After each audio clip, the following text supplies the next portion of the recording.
আল্লাহ বলছেন টেনশন করো না, কষ্ট পেও না, তোমার রব তোমাকে ছেড়ে দেননি।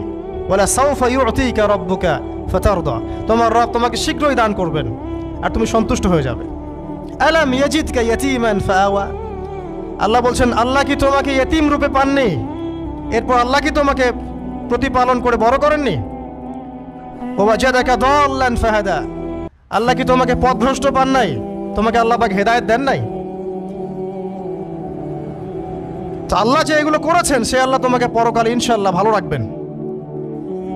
ফাআম্মাল ইয়াতীমা ফালা তাকহার, তো তুমি ইয়তীমদের প্রতি কঠোর হয়ো না। ওয়াম্মাস সাইলা ফালা তানহার, কেউ চাইলে তার হাতকে খালি ফিরিও না, ধমক দিও না। ওয়াম্মা বিনিআমাতি রাব্বিকা ফাহাদ্দিস, তোমার রবের এই সমস্ত নিয়ামতগুলো তুমি মানুষের কাছে বর্ণনা করতে থাকো। এর পরের সূরার দিকে খেয়াল দেখবেন, সূরা আলাম নাশরাহ লাকা সাদরাক, মনে হয় দুটো একটা আরেকটার সাথে পেয়ার।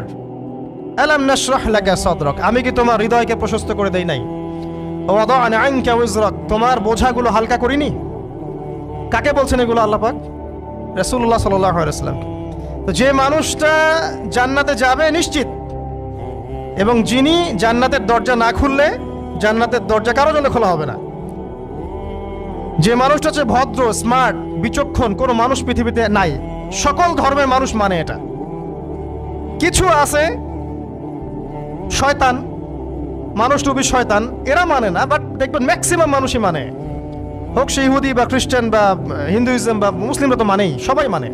এই মুহাম্মদ সাল্লাল্লাহু আলাইহি ওয়াসাল্লামের মতো স্মার্ট, বিচক্ষণ, ভদ্র, সুচরিত্রের মানুষ পৃথিবীতে কোনোদিন আসেও নি, আসবেও না।